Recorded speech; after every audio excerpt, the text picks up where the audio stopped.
मेरे को अनेक मित्र जब मैं मंच पे आया तब मेरे को बंगाल की नहीं देश के एक ज्वलंत मुद्दे पे मेरे दृष्टि आकर्षण किया। टेट के बारे में मेरे को कहा। मैं जानता हूं, मैं आपके कष्ट को समझता हूं। मित्रों, पिछले सरकारों की गलत नीतियों के कारण आज देश में एक अभावनीय परिस्थिति बनी है। यह मामला कोर्ट के सामने है, लेकिन मैं जिम्मेवारी लेकर कहता हूं, आप यहां की सत्ता परिवर्तन करिए, राज्य सरकार बनवाइए। हम टेट से प्रभावित शिक्षकों के लिए कुछ ना कुछ रास्ता निकालेंगे, कुछ ना कुछ मार्ग हम निकालेंगे। मित्रों, आज बंगाल में लगभग, मैं अभी बंगाल की विद्यार्थियों की आंकड़ा देख रहा था। बंगाल में करोड़ों संख्या में विद्यार्थी आज स्कूल में है। उसमें अनेक विद्यार्थी, 25% विद्यार्थी हाई स्कूल में होना चाहिए, वो पूरा नहीं है। 100% में से 75% है, 25% विद्यार्थी स्कूल में नहीं है। बंगाल में स्टूडेंट स्कूल में 1,70,081 है। मित्रों, ये विद्यार्थियों को आगे ले जाना पड़ेगा। बंगाल की शिक्षा को बिना आगे बढ़ाते हुए बंगाल की विकसित करना संभव नहीं है। विकसित बंगाल नहीं होगा तो विकसित भारत भी नहीं होगा, क्योंकि सूर्य पूर्व से उदय होता है। पूर्वोदय नहीं होने से भारत की विकास नहीं हो पाएगा। अनेक अन्य विषय भी है, पारा टीचर्स के विषय है, डीए के विषय, इसके बारे में विस्तार से आदरणीय शुभेंदु दा कहेंगे। मेरे को अभी जाना है यहां से, मेरी इच्छा रहता है मैं आपके साथ और समय बिताऊं, मैं आपकी बातों को समझूं, क्योंकि बंगाल को ठीक करना पड़ेगा। बंगाल में आज भ्रष्टाचार की बोलबाला है। बंगाल में आज गरीबी देश को कष्ट देता है। बंगाल में कोई शासन करके व्यवस्था नहीं है, और बंगाल में तो यहां की सरकार के मन में जिद आ गया है, हमने घुसपैठियों के हाथ में बंगाल को सौंप देना है। एक बार फिर बंग में भंग जैसा सिचुएशन बनाना, घुसपैठियों को राज्य छोड़ देने की मन बना है। इससे मेरे राज्य भी, मेरे उड़ीसा भी उसमें से प्रभावित होता है। मित्रों, आज समय आया है बंगाल में सत्ता परिवर्तन की, बंगाल में इस भ्रष्टाचारी शासन को बाहर निकालने की, भारतीय जनता पार्टी के नेतृत्व की सरकार बनाने की। नरेंद्र मोदी जी ने आज अनेक व्यवस्था, अनेक आर्थिक अनुदान, अनेक नए योजना इस बार की बजट में भी क्या है। मित्रों, हमारे इस देश में अनेकों प्रधानमंत्रियों को देखा है, अनेक सरकारों को दिल्ली में देखा है, लेकिन मैं जिम्मेवारी के साथ कहता हूं, मैं आपके बीच में से एक हूं।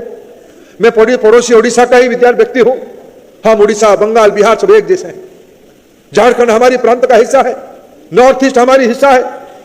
नरेंद्र मोदी देश की पहला प्रधानमंत्री हैं जिन्होंने देश में खुलेआम पे कहा, जब तक पूर्व भारत विकसित नहीं होता है तब तक भारत की विकास का कल्पना करना बेईमानी होगा।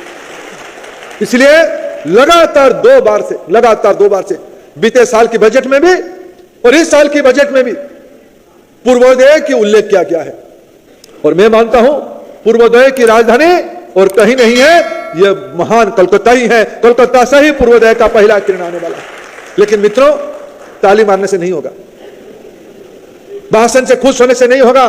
पेट के ऊपर खूब ताली लगा, मित्रों ताली मारिए, लेकिन मेहनत भी करना पड़ेगा, निडर होकर मेहनत करना पड़ेगा। मैं आपकी दिक्कत को जानता हूं, यहां के संघर्ष, यहां के अत्याचार, यहां की दादागिरी, यहां की गुंडागर्दी को मैं जानता हूं। लेकिन मित्रों, अगर बंगाल की जनता, अगर नेताजी सुभाष चंद्र बोस गुंडागर्दी से डरते तो अंग्रेजों की गुलामी करते। वो बंगाल के सुपुत्र थे। जब जब देश को आवश्यकता हुई है, बंगाल ने नेतृत्व दिया है। इस बार की बंगाल की लड़ाई सिर्फ आपकी निजी स्वार्थ की लड़ाई नहीं, बंगाल प्रांत के स्वार्थ की लड़ाई नहीं है, यह देश के हित की लड़ाई है। बंगाल सदैव सर्वदा देश के बारे में सोचने वाला प्रांत रहा है। मैं आपको आश्वस्त करना चाहता हूं, हमारी सरकार आने के बाद, हमारी विजय होने के बाद, हम हूबहू मोदी जी का राष्ट्रीय शिक्षा नीति को बंगाल में भी लागू करेंगे। और उसमें पहला प्राथमिकता बंगाल के शिक्षकों को दिया जाएगा, क्योंकि हम मानते हैं शिक्षा की विकास बिना शिक्षकों की गुणवत्ता के आधार पर नहीं हो सकता है। या योग्य उम्मीदवारों को शिक्षक बनानी पड़ेगी, शिक्षक भर्ती में घोटाला को बंद करना पड़ेगा, या शासन चलाएगी, कुशासन बंद होने वाला है।